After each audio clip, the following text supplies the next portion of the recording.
celebrating, or anyone who's celebrating that new moon in Aquarius. Oh my gosh, I have been crying nonstop since this morning, and I don't see an end in sight. So if you guys are also feeling the emotion of it all, the heaviness of it all, I'm right there with you. So just know that. And today we're talking a little bit about some new moon energy, but as well as like the types of witches and how you can practice being authentic and use that as an avenue of your practice. Aquarius is the sign of community, of collaboration, of innovation, of being your authentic weirdo kind of self. And man, as someone who is raised by an Aquarius, I love that energy a lot. It's inspiring. So I raise a candle to all of my Aquarians, and we'll be talking, I'm sure, more about different moons and different lunations and the energy that is purveying our world as we move through the weeks together. So again, thank you guys for being here. Being an air sign, Aquarius is free and boundaryless and is all about communication. And oftentimes one of the ways that we communicate who we are and who we are as witches and practitioners is by kind of like using labels for ourselves. And I know that's like a big like no, like we don't want to box ourselves in, and you're not 100%. However, being able to put a name to your practice sometimes can be really grounding. You can have multiple like descriptors for your practice. In fact, when people kind of ask me what sort of witch I am, I often respond with I'm a Polytheist and a Lunar Witch, because I work with many deities and I really like live my life by the light of the moon, or lack thereof if it's a new moon. But that may not resonate with you guys. So I came up with like a very small list, this is absolutely by no means comprehensive, of the types of witches that we tend to see, or some of these categories that you might find yourself aligning with, and maybe some practical ways to start centering these energies into your life.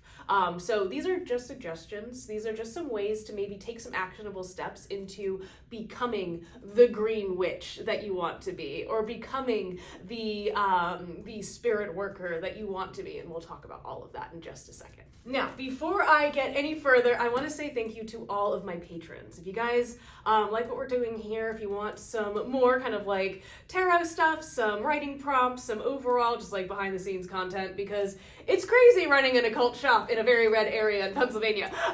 Feel free to join us over on Patreon, which is hopefully being displayed somewhere over here on the screen. But I digress. A super huge thank you to Sammy, Jameson, Aaron, and Alyssa for joining. I really hope you guys find some like cool like community there, and yeah, I'll see you in the comments. Now, the first topic I want to talk about are green witches, and I really feel like a lot of witches fall under this umbrella. Green witches are witches who primarily work with the earth, things that grow, things that come from the earth, so not always plants and things like that. We often see people who are drawn to herbalism, or who are really into like crystals and stuff like that, those really earthy elements or tools. Now, most people have some element of green magic in their practice, but a lot of people focus primarily on that earth element and being in tune with Mother Earth. And I really love that.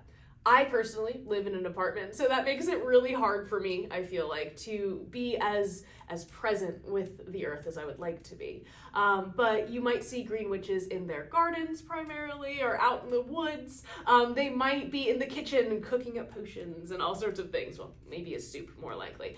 But you might see kind of an intersection between green magic and kitchen magic. This is also one of these avenues of magic that I feel like is helpful for folks who can't always be super open about their witchy practices, right? There's a lot of resources out there for green witches and on green magic and how to incorporate magic into your daily life, but doing things such as like having a garden, incorporating the wild and wilderness into your spaces, whether that's wearing crystal jewelry or having tons and tons of houseplants. Green witches they have green thumbs, I swear. And I love like whenever, it's always so sweet whenever a green witch is like, here's a plant you can't kill. And I'm like, well, that's for me. But on the converse of that, sometimes green witches work with decay, right? With mushrooms and with lichen and with bones, right? So there is kind of this duality here, and you don't have to simply work with plants in order to be a green witch. I know a lot of green witches who work with plants. Now, moving along, maybe maybe the earth element just isn't your vibe, right? Elemental witches work with either all four or might focus on a single one.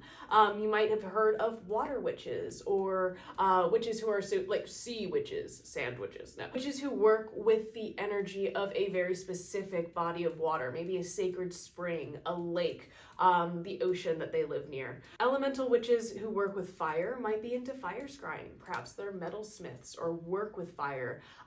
Maybe a welder might work with fire to transform metal or one item from one state into another. Fire is a cool element because it is a state of combustion, right? So it is so active, it is so bright. It has its dangerous sides, of course, but fire witches tend to use this element more so in their scrying practices, perhaps in their intentional practices, like creating an intentional candle to harness that element of fire, as well as centering that sort of energy in their practice. Air witches, they might be more inclined to make music, right? Or work with aromatherapy to create environments that are calming or energizing or grounding. While I recommend everyone work with the various elements in their practice to some degree, you might find yourself drawn to one. And I want to encourage you guys to really explore each element on your own. And if you feel called to center one of those elements in your practice, I encourage you to do so. When I was like growing up in Virginia, I considered myself a swamp witch because I quite literally, like my backyard like backed up into like wetlands, and there was like all these marshes, and there was definitely a vibe there. It was alive, and it was a really cool like protected like swampy wetland. Now there may not have been gators, but there were definitely some spirits, right? Growing up in Virginia was a really special place. So I really encourage you guys to connect with the land, and if you find yourself drawn to a particular landmark, a body of water, a mountaintop, something like that, that you can trust your intuition and that you can connect with these places in a meaningful way for yourself. Now, let's talk about diviners and oracles. Now, if you've been following my story online at all, you know I got in trouble for tarot reading, but we're fighting it in Pennsylvania. Oh my goodness. Now, while a lot of witches use divination in their practice, there are some folks who are more drawn to center that, myself included. And I don't want to come across, I'm never going to be like, yes, I am an oracle, but I feel like I have a talent and my clients seem to agree based on my Google reviews. So thank you guys so much for that. But maybe you have a knack for it too. In fact, I kind of feel like tarot reading is almost like algebra, right? Which stay with me here. There are some people who naturally, I feel like, just understand algebra. Anyone can learn it, right? Anyone can learn tarot. You can learn tarot. And you can learn tarot. No. But anyone can learn it. It is possible, but some people just pick it up a little bit quicker. Things tend to make more sense to them. Or maybe they just have that gift, right? So if you are drawn to tarot, if you're drawn to oracle reading or divination of any kind, if it is osteomancy, a different form of cartomancy like Lenormand or oracle, or reading of runes, maybe that can be a grounding practice for yourself in your day-to-day life, right? Maybe this is a service that you can offer to your community, speaking of the new moon in Aquarius. So maybe this is something that you keep for yourself. Maybe this is something that you do at your kitchen table with your friends. Maybe this is something that you do at your local occult shop, your friendly neighborhood occult shop, I should say. But either way, I encourage you guys to connect with these if you are really interested in divination, just to continue studying and to just to trust your gift.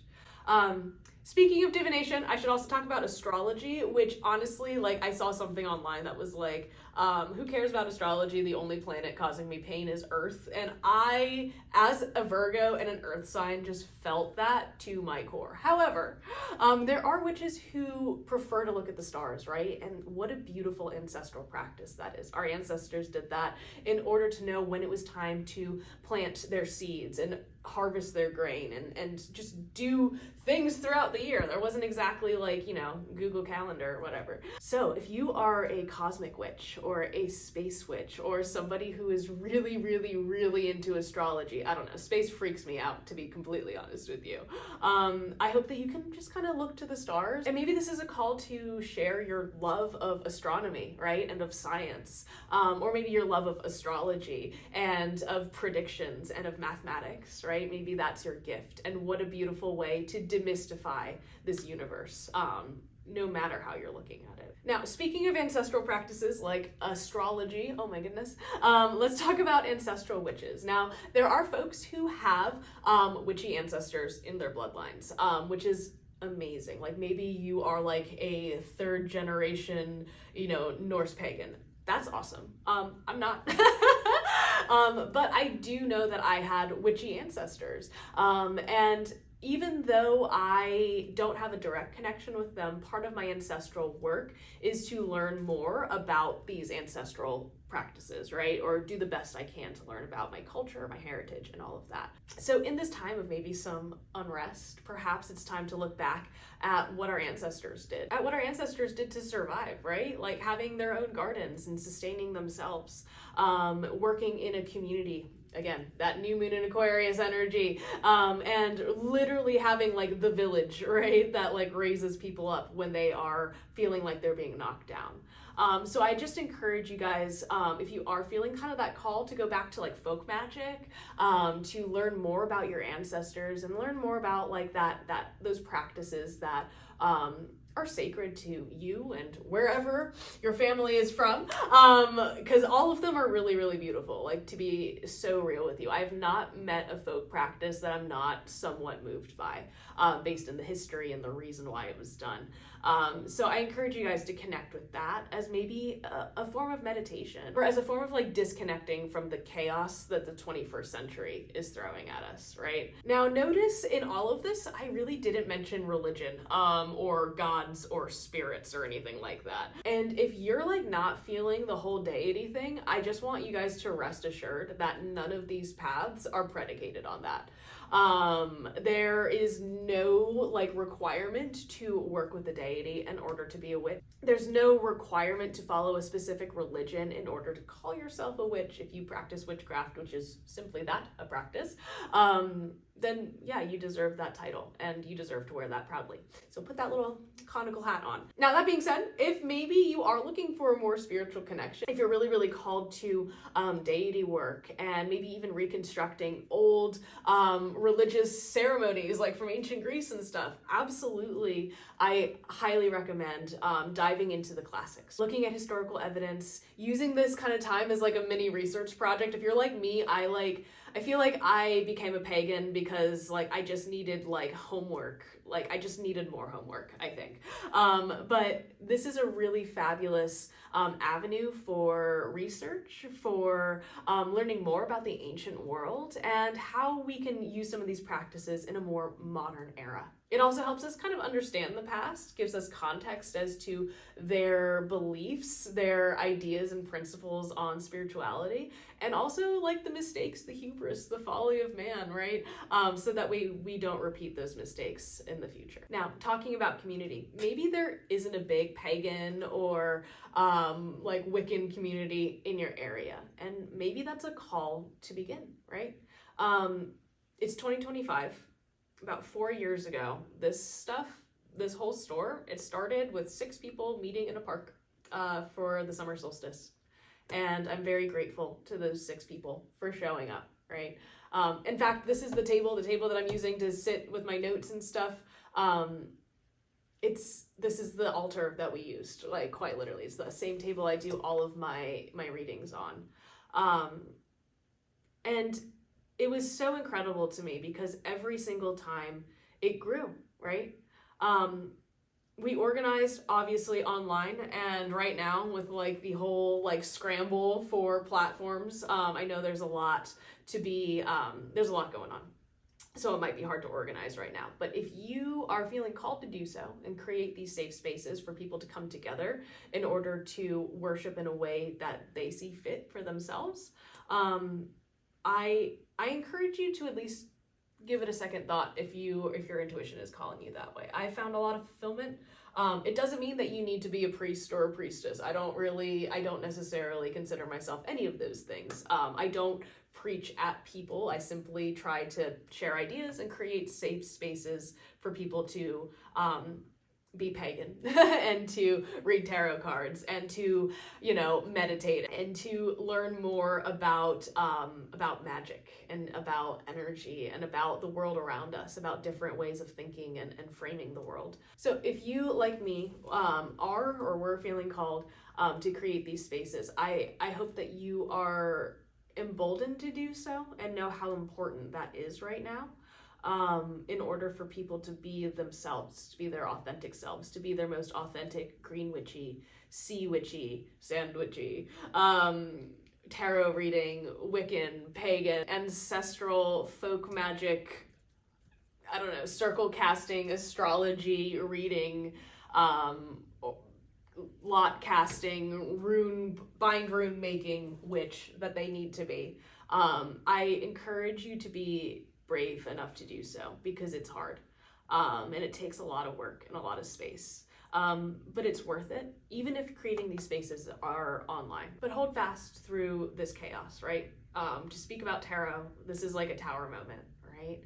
Where we feel like the foundations are being completely just shattered and shaken, and we're like, oh my gosh, I'm falling out of my tower. But maybe this is to show us that our towers were built on sand, right? When we deserve marble. So as witches, what inspires you to be a witch? What is your path? What does that look like? And with this new moon in Aquarius, how can you make some definitive intentions or actionable steps towards incorporating more of these energies into your life? Maybe to keep yourself grounded in this time, or just as an overall lifestyle change. It's fun. I like being a witch. It's pretty great.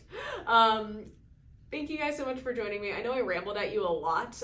These were just some of the examples that I had kind of off the top of my head, but I would love to chat with you guys more in the comments. Thank you for joining me around our candlelight. And stay safe. I'll see you next week.